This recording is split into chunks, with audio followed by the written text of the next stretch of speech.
कालोस्मि, ये भगवान का वचन है गीता। श्रीमद् भागवत में शैलोस्मि, ये भागवत का वचन है। इसका मतलब ये है कि श्री गिरिराज जी के रूप में साक्षात मैं ही हूँ, शैलोस्मि। और कालोस्मि, काल के रूप में भी मैं हूँ। तो काल का रूप का अच्छा, परमात्मा की उपासना श्री गिरिराज जी के रूप में भी है और काल के रूप में भी है। हम काल रूप में भगवान के जो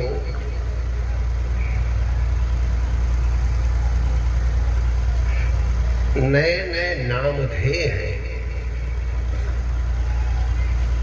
श्री तुलसी राम चरितमानस में आया है कि निमिष, क्षण, मास, आदि के रूप में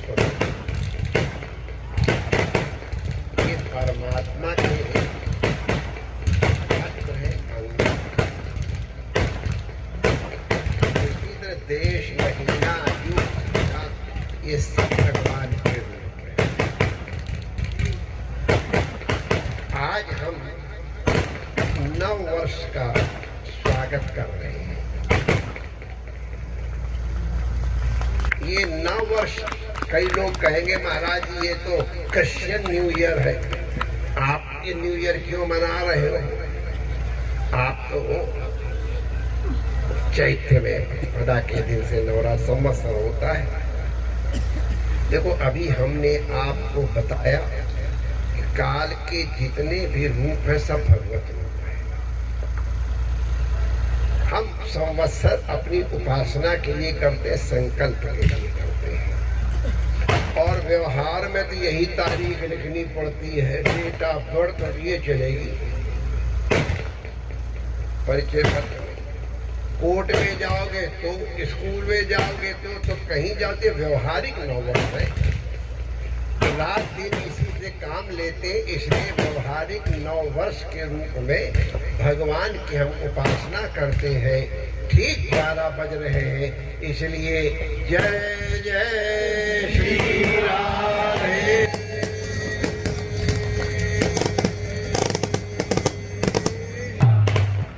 और गिरिराज के रूप में भगवान है, तो इसलिए श्री गिरिराज महाराज की व्यवहारिक नववर्ष की जय। जय जय श्री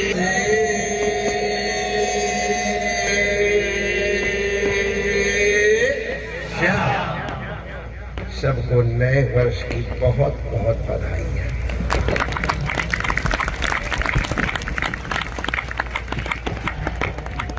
सन 23 पीछे रह गया। गत वर्ष हम 22 को पीछे करके 23 का स्वागत करने आए थे। आज 23 को पीछे करके और हम 24 का स्वागत करने आए हैं। 24 का वर्ष कई दृष्टि से बड़ा महत्वपूर्ण है, आप लोगों को सब मालूम ही है। और ये भगवत रूप होने के कारण, जैसा हमने आपसे बताया कि काल के रूप में हम भगवान की उपासना करते हैं। भगवान की याद करने का, भगवान का उत्सव मनाने का कोई न कोई बहाना चाहिए हमको। तो ये हम जो परिक्रमा कर रहे हैं, इस 9 वर्ष के उपलक्ष्य में, ये हम भगवान की उपासना कर रहे हैं। अब हमने शुरू में कह दिया था,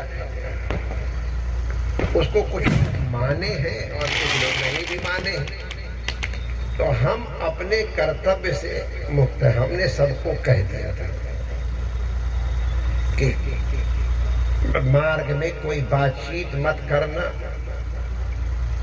कीर्तन करना, कीर्तन अगर आगे पीछे हो रहा न हो सके तो जप करना। ये काल की तुम उपासना करने आए हो तो काल का सदुपयोग करना।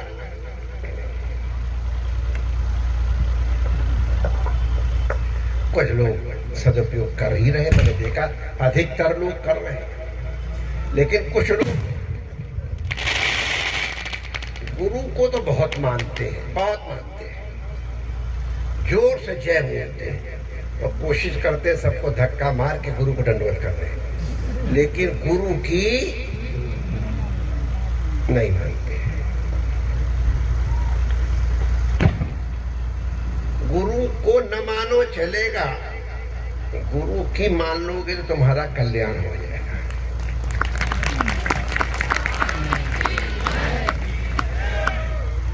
ये समय एक बंगाल में एक बहुत बड़े भक्त हुए हैं, श्री राम प्रसाद जी। माता के भक्त थे, बहुत अद्भुत। उनके पद बहुत ही ललित है, बहुत, उनका एक अलग ही स्वर है, अलग ही गाने का ढंग है। हमारे रामकृष्ण परमहंस देव जी इनको बहुत गाया करते थे और हमको बहुत पसंद है। कभी कभी हमारे कीर्तन वाले भी उनके राम प्रसादी के स्वर में कीर्तन भी करते हैं। हमको खुश कर, जब उधर जाते तो कोशिश कर, महाराज जी को अच्छा लगता है तो राम प्रसादी स्वर में कीर्तन करते, जब चले जाते तो फिर ठीक हो जाता। तो राम प्रसाद जी का एक भजन बहुत बढ़िया है, हम उसकी अपूरा तो आपको तो क्या बताएं। कीर्तन है, मौन तुमी कृषि का जानना। ए मन, तुमको खेती करना आता नहीं है। क्यों खेती करना नहीं आता है? अरे ये तुमको जो खेत मिला था, अगर तुम चाहते तो उसमें सोना उत्पन्न कर लेते। सोना माने धातु थोड़ा उत्पन्न होती है, उत्कृष्टतम वस्तु उत्पन्न कर सकते थे और सोना उसी से तो आता है। ये मनुष्य का शरीर तुमको मिला, तुमने इसको ऊषण कर दिया या उस तरह से उपयोग नहीं किया जैसे लोग कहते हैं कि किसी को बहुत एक थैली भर के हीरा मिल गए, वो किसान था, उन्हें बड़े चमकीले पत्थर है, चलो ये तोता आते हैं, इनको भगाने के काम आएंगे। तो तोता फसल खा रहे थे तो माता था, तो तोता उड़ जाए, वाह बड़े बढ़िया पत्थर है। उधर से कोई जौहरी आ गया, वो देख के सन्नाटा खा गया। अरे राम राम, इतने विशाल हीरे तुम्हारे पास कहां से आए? 10-5 बजे होंगे शायद। अरे हमको मालूम, हम तो उससे चिड़िया उड़ा रहे थे। अरे तुम्हारी ये हो, तुम्हारा एक हीरा बेचने से तुम्हारे 50 साल में जितनी खेती होती उतनी आमदनी हो जाती।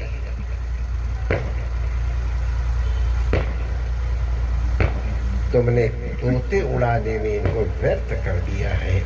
सब तुमने तोते उड़ाए, नदी में जाके गिर गए, बह गए। अब वो पछताता है, अरे राम राम, इतने हीरे मैंने नष्ट कर दिए। तब उस जौहरी ने कहा, भैया अब बीती ताई विसार दे, आगे की सुध ले। अब ये जो 2-4 बचे हीरे, इनका सदुपयोग कर दो। तेरी हीरा जैसी श्वासा बातन में बीती जाए।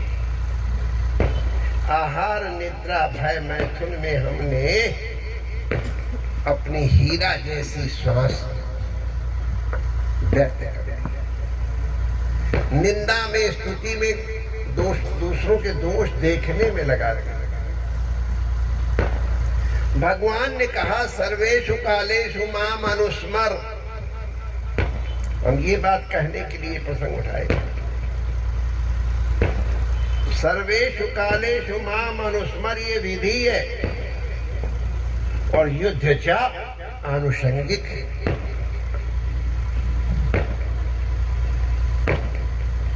हे वत्स, तुम सब काल में मेरा स्मरण करो। सब काल में मेरा स्मरण करोगे तो जहां राम तहाँ काम नहीं। काम से, क्रोध से ही मनुष्य पाप करता है। सारे अन्य दोष उससे आनुषंगिक है। कामात् क्रोधो भिजायते, क्रोधात् भवति सम्मोहा, सम्मोहात् स्मृति विभ्रमा, स्मृति भ्रंशात् बुद्धिनाशा, बुद्धिनाशात् प्रणश्य। भगवान कहते पाप करने से बचो। क्या करे महाराज? अर्जुन कहता हमारा मन नहीं होता तो भी पाप करता हूं मैं। पाप में प्रवृत्ति होती है, कैसे करूं? काम इत्यादि पे कैसे विजय प्राप्त करूं? तो क्या काम पे विजय कोई नहीं प्राप्त कर सकता है।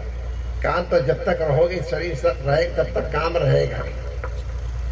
चाहे बूढ़े हो, चाहे जवान हो, चाहे बालक, सब काम होता है। बस मेरा स्मरण करो। काम को मुझसे जोड़ दो तो तुम्हारा कल्याण हो जाएगा। क्रोध को मुझसे जोड़ दो। गोपिकाओं ने गोप्यः कामात् भयात् कंसात् द्वेषात् चैदात् योनिपात्, ये जितने दोष हैं भगवान से कहो तुमने हमको दिए, ले हम तुम्हें जोड़ देते हैं। तो आपने उदाहरण देखे गोप्यः कामात् भयात् कंसात् द्वेषात् चैदात् योनिपात्। तो इसलिए सदा हर काल में भगवान का पकड़े रहो। सर्वेषु कालेषु माम अनुस्मर और युद्ध जब मेरा स्मरण करते रहे। सब इसका जो काम हो करो। संसार में कोई काम पाप नहीं है, नोट कर लो। कोई भी काम पाप नहीं है, कोई क्रिया पाप नहीं है। उसके करने के पीछे तुम्हारी भावना क्या है, ये उसे पाप और पुण्य बनाती है। आप गोली किस भाव से चला रहे हो? काम से, क्रोध से चला रहे हो तो फांसी मिलेगी। और राष्ट्र की, धर्म की रक्षा के लिए, किसी अबला की लज्जा बचाने के लिए, दीन दुखी के रक्षण के लिए अगर गोली चलाते हो, राष्ट्र की रक्षा के लिए चलाते हो, तो वो माननीय राष्ट्रपति प्रथम नागरिक है। समस्त नागरिकों की ओर से उस गोली चलाने वाले का सम्मान करते हैं। गोली चलाना एक जैसा है, लेकिन भावना अलग है। और पूजा करते समय भी अगर, चलो यहाँ तो है नहीं कोई, पुजारी पूजा करे मन में रखे आठ, बाल भोग भीतर धरे अक्षर मन में बाली कहावत है। तो तात्पर्य उदाहरण है कि अगर मंदिर में पूजा कर रहे हो, दृष्टि कहीं और है। भगवान से हम सच बता रहे हैं, आप लोग भी पूजा करते समय और आपका ध्यान कहाँ कहाँ होता है, वो पूजा वूजा नहीं होती है। दुनिया भर की बातें, माला फेरते समय जो चीजें कभी नहीं, माला फेरते समय याद आती हैं, तो माला फेरना फिर भगवान का स्मरण नहीं हो रहा है, इसलिए धर्म या पुण्य नहीं। और अगर भगवान का ध्यान करके गाली भी दे रहे तो हमारे ब्रजवासी तो जितनी गाली भगवान को देते हैं उतनी तो शायद अपने साले को भी नहीं देते होंगे। लेकिन भावना है, हमारो लाला, हमारा सखा, मेरा मित्र, मेरा ठाकुर, तो गाली वेद की तरह भगवान को प्रिय लगती है। तो कहने का तात्पर्य क्या है? कसाई को भगवान मिलते हैं माय डियर, वेश्या को भगवान मिलते हैं, जूता काटने वाले को भी भगवान मिल जाते हैं, चोर को भी मिले हैं, डाकू को भी मिले हैं। सब तुम्हारी यही घटना है, क्योंकि माम अनुस्मरण। फिर जो काम है तुम्हारा, जो तुमको काम दिया गया, कसाई अपना काम है तो करेगा ही। ऐसा हमने संतों से सुना है। बटखरे के रूप में भगवान शालिग्राम विराजते थे, जितना चाहो उतना तोड़ देता भावना। तो हम काल के रूप में भगवान की उपासना कर रहे हैं। ये हैप्पी न्यू ईयर अंग्रेजी में बोलो और चाहे संस्कृत में बोलो चाहे हिंदी में बोलो, तात्पर्य तुम्हारा ये है कि तुम भगवान से जुड़े रहो। निमिष भी, क्षण भी, घंटा, मिनट, साल, शताब्दी, दशाब्दी, युग जितने हैं, कल्प, ये सब भगवान के रूप है। 9 वर्ष के रूप में भी भगवान है। हम परिक्रमा कर रहे हैं। अगर हम भगवान की याद कर रहे हैं तो परिक्रमा हमारी उपासना हो गई, क्योंकि उपासना भगवान के समीप होने की भावना का नाम उपासना। अब गिरिराज जी को तो भगवान सीधे कहते कि मेरा रूप है, तो गिरिराज के समीप चल उपासना हो गई। लेकिन उसी में किसी की निंदा कर रहे हो, किसी को स्तुति कर रहे हो, किसी की पोशाक देख रहे हो, किसी के अन्य चीजें देख रहे हो, निंदा स्तुति कर रहे हो, गुरुओं की आज्ञा का पालन नहीं कर रहे हो कि भाई कीर्तन आगे चलेगा, संत चलेगा, नहीं पहले अरे हम तो भगत निकल जाए, आगे आगे चलेंगे, आराम रहता है। जरूर आराम रहेगा, लेकिन गुरु की आज्ञा का उल्लंघन हो गया माय डियर। और हम तो सब देखते रहते क्या कि हमारा काम है, इसलिए चौकीदार हूं ना, चौकी पीछे हमको बैठाया जाए, चौकीदार ऊपर सबको देखता है और तुम लोग जमीन पर बैठे जमींदार। तो हम तो तुम्हारे चौकीदार सेवक है, इसलिए बताते रहते जागते रहो, सो मत। तुम्हारे जगाने का काम चौकीदार का है। जागते रहो, जो जागेगा जागता तो भयम, जो जग रहा है उसको कभी भय नहीं होता है। जागो। जागने का एकमात्र उपाय है माम अनुस्मर युद्ध च, मेरा स्मरण करते हुए अपने कर्तव्य का पालन करो। ये भगवान का आदेश है। 9 वर्ष में हम ये संकल्प लें। थोड़ा थोड़ा शुरू करो। स्वल्पम अपस्य धर्मस्य त्रायतु महतो भया। हमारे जैनियों में एक अणुव्रत है। अणुव्रत माने छोटा धर्म ले लो कि हम 12:03 के ऊपर 10 सेकंड के लिए भगवान का जप करेंगे, लेकिन 12:03 के बाद हम एकदम अटेंटिव रहे। मैं आपसे सच कह रहा हूँ, वो जो 3 सेकंड का जप है वो घंटों के जप से बढ़िया हो जाएगा, क्योंकि आपने काल निश्चित कर रखा। अणुव्रत तुमने नियम लिया है। कई लोग कहते हैं कि भाई हम झूठ नहीं बोलेंगे, इतनी देर से इतनी देर के बीच में हम झूठ नहीं बोलेंगे। धीरे धीरे अभ्यास करो, बढ़ता चला जाएगा। 5 माला फेरेंगे बढ़ाते बढ़ाते। और यहीं पे हमने देखा 200 माला फेरने वाली गृहस्थ यहीं मौजूद है। मुझे पक्का मालूम, इसलिए उसका उदाहरण दिया। 200 माला रोज और पूरे घर का काम, अभ्यास है। तो माय डियर, एक व्रत कि इतनी देर तक हम अपनी दुर्भावनाओं को दूर करेंगे। दुर्भावनाओं को दूर करेंगे तो ज्यादा याद आती। एक आदमी को अब निश्चित था ये मरेगा, बचेगा नहीं, दवाई देंगे तो भी नहीं। महात्मा के पास गए, महात्मा मानो तो उसका समय आ गया है। नहीं महाराज, आप आशीर्वाद दो। खैर, अब महात्मा को अगर ये लगता कि इससे कुछ सदुपयोग होना है तो जैसे शंकराचार्य जी को 16 वर्ष की आयु बढ़ा दी गई थी, तो उसी तरह कर सकते नहीं है तो कहा ठीक है ले दवाई ले जाओ। बंदर की याद मत करना दवाई खाते समय बस। अरे मैं कहा कि बंदर की याद करूं महाराज, बंदर को मेरा क्यों अच्छा लगे। लेकिन वो बंदर की याद मत करना, जैसे ही दवाई उठा वैसे ही बंदर याद आ जाए। वो जिसकी याद न करना तो माय डियर, बंदर की याद न आवे इसके लिए जरूरी है भगवान की याद करो। 9 वर्ष में रेजोल्यूशन करो कि हम जो पहले पाप कर चुके हैं और हमको मालूम है हमने पाप किए। पाप कभी जबरदस्ती कोई करा ही नहीं सकता, ध्यान रखना। पाप आप करते हो, आपकी भावना जब कराती है। पाप शरीर से होते नहीं, इंद्रियों से होते ही नहीं। इंद्रियों के पीछे तुम्हारी जो भावना है वो उसको पाप और पुण्य बनाती है। तो इसलिए अपनी भावना को पवित्र रखो। भावना को पवित्र रखने का सबसे सरल उपाय है भगवान का स्मरण।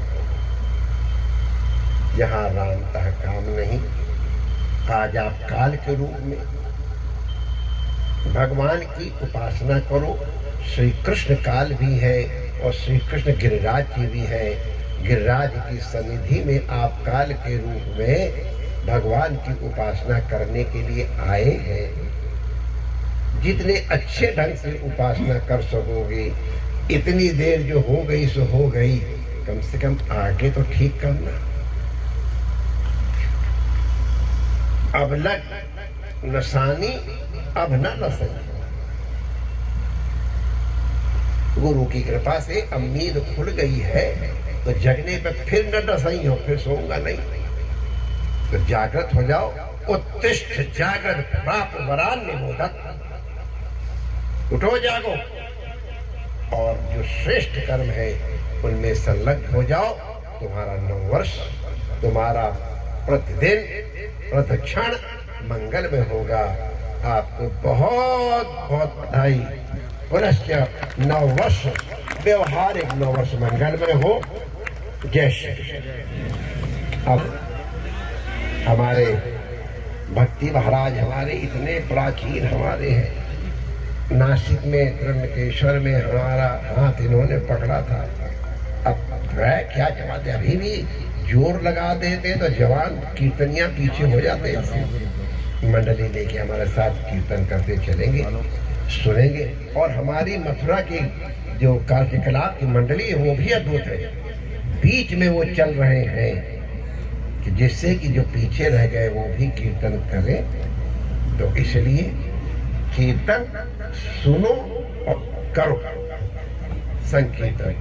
तो जितने लोग कीर्तन कर रहे हैं सबका जो जप का फल है वो तुमको अकेले मिल जाएगा। और नहीं तो मौन हो करके जप करो। कम से कम निंदा स्तुति से बचो, क्योंकि जिसकी निंदा करोगे वो तुम्हारे दिल में आ जाएगा, जिसकी स्तुति करोगे वो तुम्हारे दिल में आ जाएगा। और हमारा गिरवरधारी जो अपने हाथ में उंगली धारण करके हमको आपत्ति विपत्ति से बचाता है, उसको तुम भूल रहे हो। कितना बड़ा अपराध है। ये सावधानतया सुनो। सावधान होकर के हम लोग अवशिष्ट परिक्रमा करेंगे और दिन को जल्दी जाना है। कभी कभी होता है तो वो भी मर्यादा से करके निकल जाए, हमें कोई आपत्ति नहीं है। लेकिन जो साथ भी चलना, अरे हमने कुछ लोग वो बड़ा मुश्किल तो बैग डाले हुए हैं रबड़ रेती वाला, और फिर हम देख रहे तो हमने कहा ले भाई ये तो बड़ा कठिन काम है। तो सावधान से। जय जय श्री राम।